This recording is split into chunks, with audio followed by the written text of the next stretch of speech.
In the 1850s, the milk being sold across New York City was not actually milk.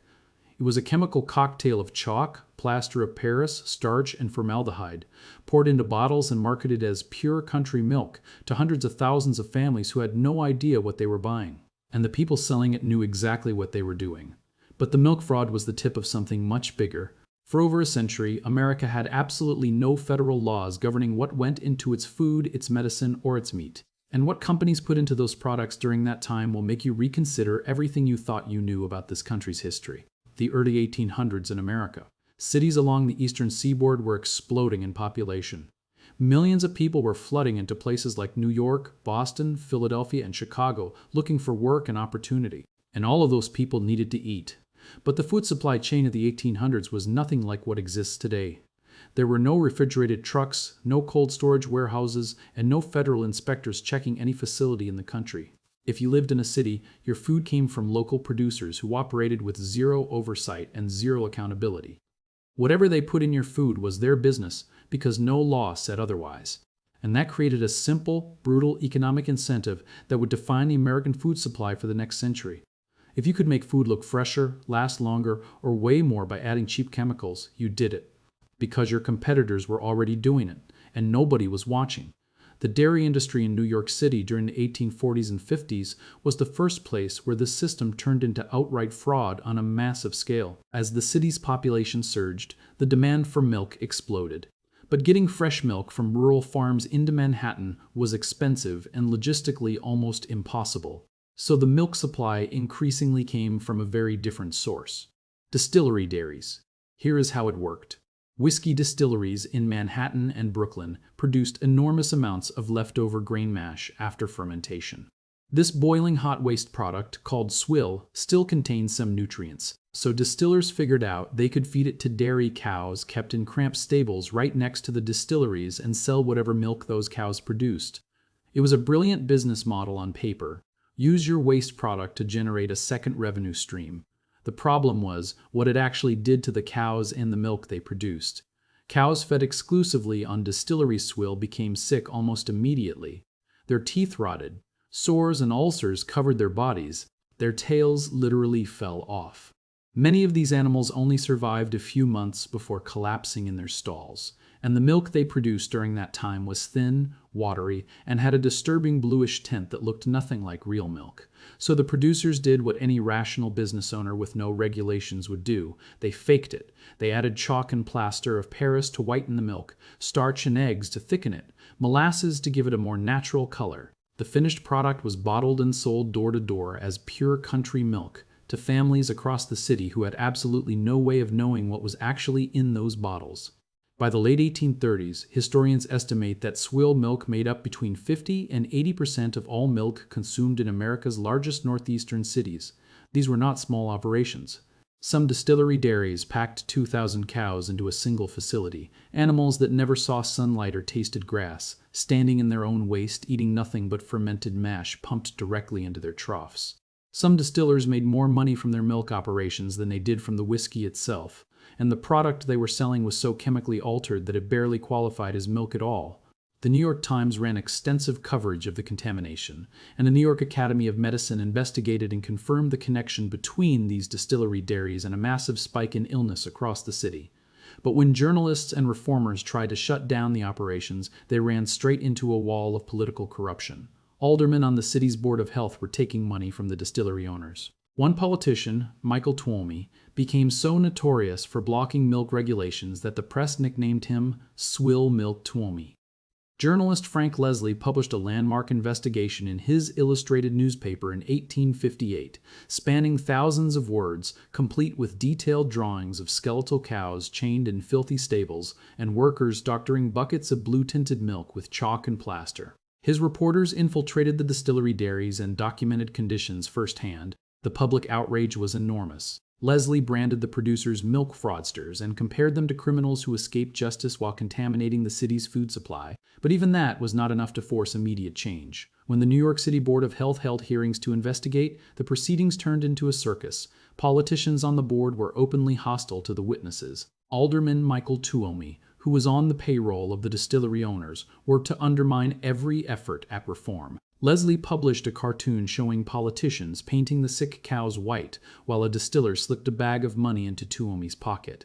It took until 1862 for New York to pass even basic milk regulations, and those regulations were local, weak, and poorly enforced. There was still nothing at the federal level stopping anyone from selling adulterated food anywhere in the country. While families in New York were unknowingly drinking chemically altered milk, the patent medicine industry was building an empire on a different kind of fraud. Throughout the 1800s, druggist shelves across America were stacked with hundreds of so-called miracle cures that required no prescription, carried no ingredient labels, and contained whatever the manufacturer wanted to put in them.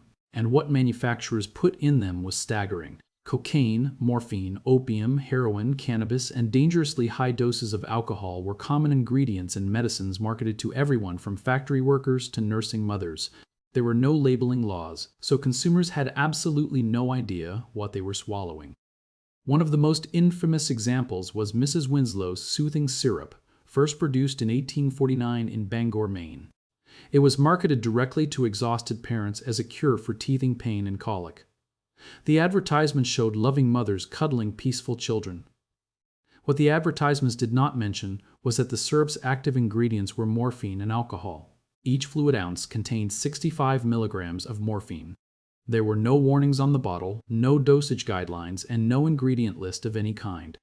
The American Medical Association eventually condemned the product as fraudulent and dangerous, but that condemnation did not come until 1911, more than 60 years after the syrup first went on sale. And Mrs. Winslow's was not unique, it was just the most visible product in an entire industry built on secrecy and addiction. Bayer marketed heroin as a cough suppressant in the late 1800s, sending free samples to thousands of doctors across the country. Coca-Cola's original formula contained cocaine. Dozens of patent medicines promised to cure everything from tuberculosis to baldness to cancer, and the only consistent ingredient across most of them was some combination of opiates and alcohol. These were not underground products sold in back alleys. They were mainstream consumer goods, aggressively marketed in newspapers and magazines, available without a prescription in every general store and pharmacy in the country. The patent medicine industry spent more on advertising than almost any other industry in America during the 1800s. Full-page newspaper ads and colorful trading cards promoted products that were, in many cases, slowly poisoning the people who bought them. Meanwhile, the food Americans ate every day was getting more dangerous, not less. As food production industrialized in the second half of the 1800s, chemical preservatives became standard practice. Borax was added to meat and butter to make spoiled products look and feel fresh again. Formaldehyde was injected into milk to prevent it from going sour. Copper sulfate was used to make canned peas look greener. Salicylic acid was dumped into canned fruits. Lead and arsenic brightened the colors in candy. Pepper was padded with coconut shells and floor sweepings. Coffee was bulked up with charred rope and sawdust. None of this was illegal. There were no federal laws requiring food to be what it claimed to be, no laws mandating ingredient labels, and no laws banning any specific additive. If you wanted to sell formaldehyde-laced milk as pure dairy, you were free to do so. And people did, at enormous scale, for decades. Then came the war. In 1898, the United States entered the Spanish-American War. It was a short conflict, lasting only about 10 weeks of actual fighting. The United States suffered around 280 combat casualties, but nearly 3,000 American soldiers fell seriously ill from disease and foodborne contamination, and a massive portion of that toll was connected to the beef. The Army's commanding general, Nelson Miles, had recommended purchasing fresh cattle locally in Cuba and Puerto Rico, which was standard military practice. But the War Department overruled him and instead signed contracts with Chicago meat-packing companies to ship hundreds of tons of refrigerated and canned beef to troops in the tropics. The refrigerated beef arrived in Cuba already spoiling in the heat. The canned beef was old stock that had been sitting in warehouses for years. Soldiers described opening cans to find meat that smelled like embalming fluid. Some reported the beef had a chemical taste that burned their throats. Others found bones, gristle, and unidentifiable animal parts mixed into the canned product. In the tropical heat of Cuba, the refrigerated beef rotted within hours of being unpacked. Troops who ate it developed severe dysentery and other intestinal diseases that swept through encampments faster than any battlefield wound. General Miles testified before a government commission that the beef had been treated with chemicals to disguise how badly it had spoiled, calling it embalmed beef. The Dodge Commission, named after the general who led it, traveled to nearly 20 cities and military posts gathering evidence. The scandal dominated newspaper headlines for months. The Secretary of War, Russell Alger, was forced to resign over the fallout. The meatpacking industry scrambled to publish advertisements and press releases assuring the public that their products were safe. Nobody was buying it. But even the embalmed beef scandal, with thousands of sick soldiers and a cabinet secretary forced to resign, was not enough to get Congress to pass food safety legislation. The meatpacking industry had too many allies on Capitol Hill. Senators and congressmen were receiving enormous amounts of money from food and chemical companies to make sure regulation never happened. Bills proposing federal food standards had been introduced as early as the 1890s. Every single one failed. That is where Harvey Washington Wiley enters the story. And this is where things get genuinely strange. Wiley had been the chief chemist at the United States Department of Agriculture since 1883. For nearly 2 decades, he had been studying food adulteration, cataloging the chemicals being dumped into the American food supply, and lobbying Congress for regulation. Nobody listened. The food industry was too profitable and too well connected for a government chemist to threaten. So Wiley came up with a plan that was either brilliant or insane, depending on how you look at it. In 1902, he convinced Congress to give him $5,000 to conduct a study on the safety of common food preservatives. His method was simple. He would recruit a group of healthy young men, feed them 3 meals a day in the basement of the Department of Agriculture building in Washington, and systematically poison them with the same chemicals the food industry was adding to products on grocery shelves across America. 12 volunteers signed up. They were young government clerks, vigorous and healthy, and they received $5 a month and free food in exchange for agreeing to eat increasing doses of borax, salicylic acid, formaldehyde, sodium benzoate, copper sulfate, and sodium sulfite. Wiley set up a kitchen, dining room, and laboratory in the basement of the Bureau of Chemistry's building. He installed a chef named Perry to prepare appealing meals, things like roast chicken and braised beef, with the preservatives hidden inside. At any given time, 6 men would eat the poisoned food, while the other 6 ate clean meals as a control group. Every 2 weeks, the group swapped. Before every meal, the men stripped and were weighed. Their temperatures and pulse rates were measured. Urine and stool samples were collected and analyzed. Every symptom, every complaint, every change in their condition was documented in meticulous detail. The press caught wind of the experiments almost immediately. Newspapers across the country began calling Wiley's volunteers the Poison Squad. The name stuck and the story became a national sensation. Supreme Court justices joked about the squad in public. Minstrel shows wrote songs about them. Wiley became a celebrity known as Old Borax for the first preservative he tested. The results of the experiments were exactly what Wiley expected, and worse. Borax caused splitting headaches and severe stomach pain. Half the volunteers dropped out of the borax trial before it was finished. Salicylic acid, tested in 1905, caused stomach bleeding. Only 3 of the 12 volunteers made it to the end of the sodium benzoate trial.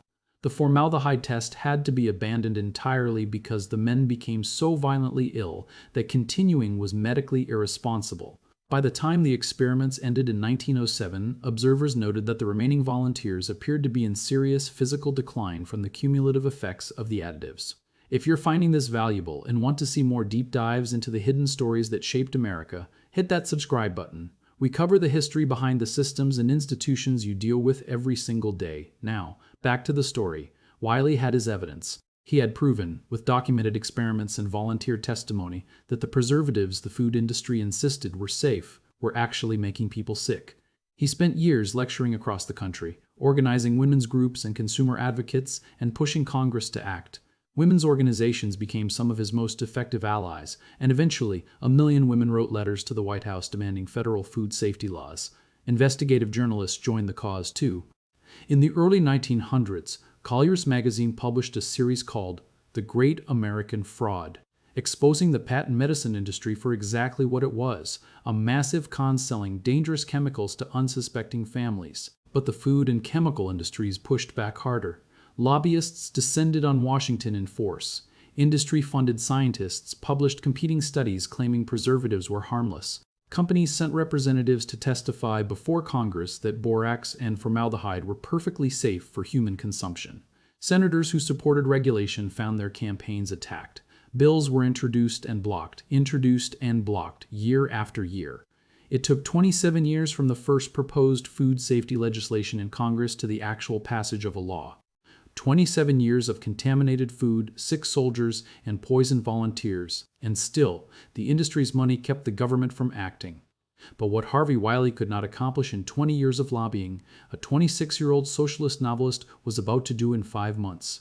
In the fall of 1904, Upton Sinclair boarded a train to Chicago. He was on assignment for a socialist newspaper called The Appeal to Reason. His mission was to investigate the working conditions of immigrant laborers in the Chicago meatpacking industry, what he called the wage slaves of the beef trust.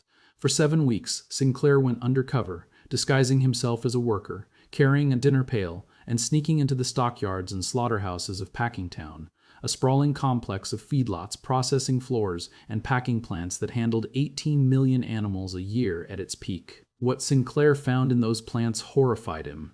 Workers stood ankle-deep in filth on processing floors that were never cleaned. Rats ran across the meat in storage rooms and were sometimes ground up with the sausage. Diseased cows and hogs were processed right alongside healthy animals. Workers who cut themselves on the line, and it happened constantly, sometimes lost fingers that fell into the machinery and ended up in the final product. Meat that had fallen on the floor, covered in sawdust and grime, was scooped up and dumped back into the hoppers without a second thought.